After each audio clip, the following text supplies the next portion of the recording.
Ang ano pala nito, ang design pala nito is ginaya ko sa mga sikat na brand na Boya, Purple Panda, or Lavalier. Yun. Doon ko kinuha ang idea at frequency niyan. Yung ohms niyan, yung lahat. Basta doon ko kinuha. Kaya guys, ito yung naririnig nyo is mic 202.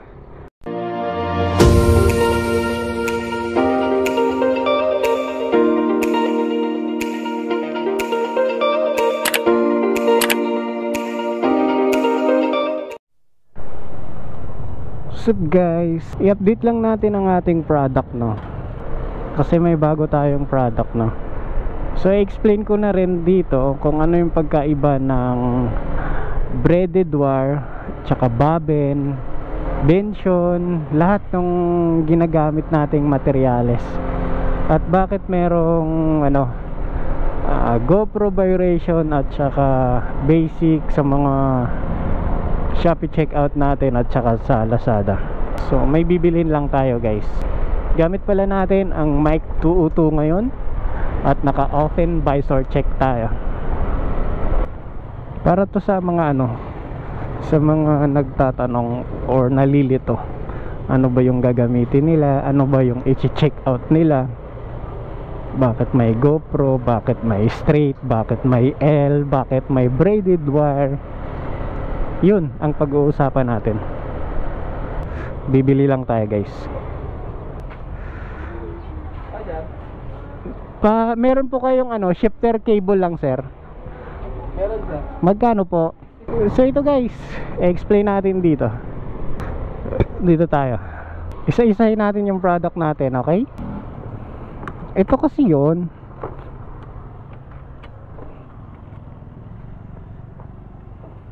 Naka-record ba tayo? Ayan, naka-record. Gamit natin guys Hero 10 Black. So applicable siya sa mga GoPro. Unahin natin guys yung to. Isa-isahin natin to para malaman nyo. Ito ICC. Ito yung ICC guys. Yan. Ito yung ating ICC. Ito po. Then gumagamit tayo ng bobbin dito. Bobbin dito, bension. Yan ang mga materialis na ginagamit natin. Tapos ito na yung mic na pupunta mo doon sa speaker ng iyong helmet. Walang problema kung sa left or sa right. Ang purpose nito guys, para ma-record ang iyong intercom. Tawag man intercom to intercom, ito yung purpose niya. Intercom cable connect para ma-record yung kausap mo. Kaya naman guys, merong GoPro vibration tsaka basic vibration sa Shopee, kasi may mga function kasi sa GoPro na hindi applicable dun sa mga modified na mic. Pag sinasabi kong modified na mic, ito yung mga SJ Cam, mga SJ5000, Supremo Conquest, Supremo Premier. Iyon yung walang external mic pero minodified para magkaroon ng external mic. So hindi kayo pwedeng gumamit ng vibration ng GoPro kasi hindi siya gagana. Ang kukunin nyo doon or bibilhin nyo is yung walang nakalagay na GoPro. Yun gagana yun. Then kung ang nabili mo naman is pang hindi pang GoPro, gagana siya pero magkakaroon siya ng problema. Yung left speaker mo or right speaker ng iyong GoPro, hindi siya magpa-function. So kailangan kung GoPro user ka, GoPro ka. Yun yung dahilan kung bakit may vibration akong nakalagay doon. Pag itong GoPro, pang GoPro kasi ito yung GoPro na connection, isasalpak mo doon sa mga modified, hindi siya gagana, wala kang maririnig. Ito yung ICC na bobbin. Okay? Yan yung ICC guys. So dito mo isasalpak yung mic mo. Then ito naman yung sinasabi ko sa inyong braided wire. Ito. ICC din to, braided. Yan. Makikita nyo yung pagkakaiba guys sa braided wire at saka yung sa bobbin. Ayan. Same lang naman to. Ayan same lang yung itsura niya or function niya. Ayan same lang. Ayan may saksakan. may male plug, may male plug, may female, may female, may mic, may mic. Ang pagkakaiba lang sa dalawa na yan syempre braided to, mas matibay to, tsaka mas malambot to. Braided, matibay din to, hindi lang siya malambot kasi goma siya, or anong tawag nito, parang goma, makapal siya na goma, pero goods na rin yan. Ganyan naman ang gamit ko. Eto, kakalabas lang kasi natin, braided yan. Ayan o, magkaiba siya. Ang tawag nito, ang babin din to, pero iba yung itsura niya. Mas maganda tong braided, mas matibay, mas malambot, tsaka ayan o, kita nyo naman. Alam nyo naman pag gumagamit kayo ng braided charger or braided headphone, malambot na matibay. Yun lang pagkakaiba, kaya may vibration ng braided. Meron din to sa available din to sa Shopee at saka sa Lazada. Dito rin ilalagay yung mic mo. Now, ito naman ang braided na mic 101 ICC combo. Diba doon may nilalagay kang mic? Dito sa braided na to may nilalagay kang mic, dito mo isasalpak. Ito wala na. Tinatawag ko itong ICC plus mic 101 combo. Ito na yung magiging mic mo sa bibig mo, tapos ito papunta na sa speaker ng iyong helmet.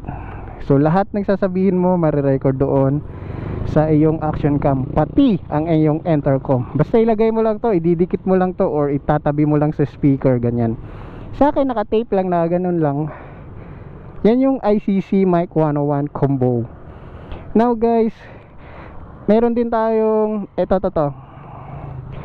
straight type combo rin to, pero straight type. Ayan o, same lang din pero hindi to braided. Ayan o, makakapili kasi kayo doon kung straight or L. Ito yung sample ng straight type. ICC plus mic 101 combo rin to. Ito magiging mic mo, ito yung papunta sa speaker, tapos plug and play na po yan guys. Ilalabas natin ang ating mic 202. Ito yung guys, limited edition lang to, or limited. Ito yung mic 202 guys. Actually yung ginagamit natin ngayon is mic 202. Diba ito yung mic 101 or ICC. Sige, doon tayo sa braided kasi maganda i-sample yung braided eh. Ito. Ito yung mo, pang GoPro to. Sasaksak mo to sa GoPro na may mic adapter, tulad ng ginagamit natin ngayon, no. Ayan, no. Naka mic adapter tayo. Ito yon. Tingnan mo. Oh, babin din yan, hindi lang makita. Pero hindi pa naka-braided yan. Tapos kailangan may mic adapter ka. Plug and play to. So pag ito gamit mo, or ICC lang binili mo, magagamit mo tong mic 202. Ito yung gamit natin ngayon, mic 202. So salpak mo lang yan. Yan. Yun na yun. Napakalinaw kasi nito guys kaysa sa mic 101. Goods naman yung mic 101. Meron tayong video na tumatakbo tayo ng 100 km per hour sa mic 101 at saka sa ating video na mic 202. Mas clear yung boses ng mic 202 eh. So yun guys, huwag kayong malito kung bakit may GoPro vibration, may basic vibration. Pwede kayong magtanong, pwede natin i-comment dito para sagutin natin. Then kung bakit may braided, ito yung bagong labas natin. Actually marami nang nakabili nito, hindi ko lang nagawa ng vlog ngayon lang. Ayan. Tapos braided wire, wala namang pagkaiba sa function.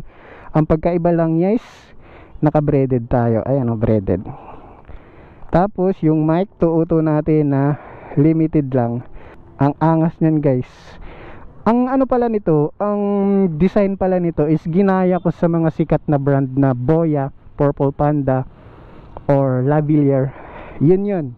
Doon ko kinuha ang idea at frequency niyan. Yung ohms niyan, yung lahat. Basta doon ko kinuha. Kaya guys, ito yung naririnig nyo is mic 202. Okay? So maririnig din natin ang environment, 'di ba? Under ng motor, under ng mga sasakyan. Sa motovlogging kasi hindi mo maiwasan yung wind noise eh. Kasi ang pangit naman kung napakatahimik naman at wala kang naririnig na na ingay, di ba? Pero ito, nililes niya yung wind noise. Meron tayong video niyan sa Daang Hari tayo dumaan, which is sagad 100 kph pataas. Mas malinaw pa rin yung boses at balance lang yung environment. Yun yung function ng ating mic 202 at saka mic 101. Okay, so yun lang guys, maraming salamat. Sana meron kayong natutunan sa ating product. Huwag kayong malito, magtanong lang kayo doon. May admin na sasagot sa inyo sa Shopee man or sa Lazada. Close by or check tayo guys sa ating mic 202. Ayan ang ating function. This is Grip Moto.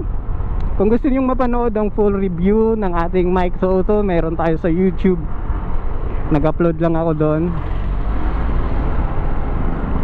Kaya tayo dumaan doon sa bike shop para marinig din natin yung kausap natin at yung environment test. Kaya balance to para sa mga motovlogging. At plug and play to sa mga merong ICC. Yun lang guys, maraming salamat. This is Grip Moto. Hanggang sa muli na ating video. At sana meron talaga kayong natutunan sa ating product. On your grip, available lahat yan sa Shopee at ating Lazada account. Pabush!